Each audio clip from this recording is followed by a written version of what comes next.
Saudara, calon jamaah haji embarkasi Aceh kloter pertama mulai masuk asrama haji Lingke, Banda Aceh, Jumat pagi. Meskipun dalam kondisi hujan, jemaah haji dari 4 kabupaten kota tersebut terlihat bersemangat mengikuti sejumlah persiapan sebelum berangkat. Calon jamaah haji embarkasi Aceh kloter pertama masuk asrama haji pada pukul 10.30 waktu Indonesia Barat. Calon jamaah haji kloter pertama berasal dari 4 kabupaten kota, yaitu Kota Sabang sebanyak 38 calon jamaah haji, Kabupaten Pidi sebanyak 59 calon jamaah, Kabupaten Aceh Utara sebanyak 100 calon jamaah haji, serta Pidi Jaya sebanyak 188 calon jamaah haji.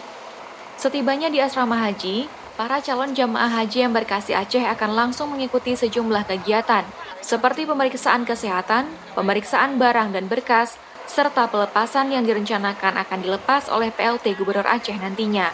Pada hari ini kita akan menerima kloter pertama dari Kabupaten Pidi, Kabupaten Aceh Utara, Pidi Jaya, dan Kota Sabang. Jemaah Kota Sabang sejak kemarin jam 10 sudah berada di Banda Aceh.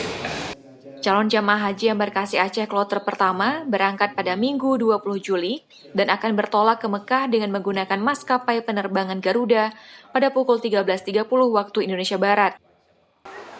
Syahril, Kompas TV, Banda Aceh.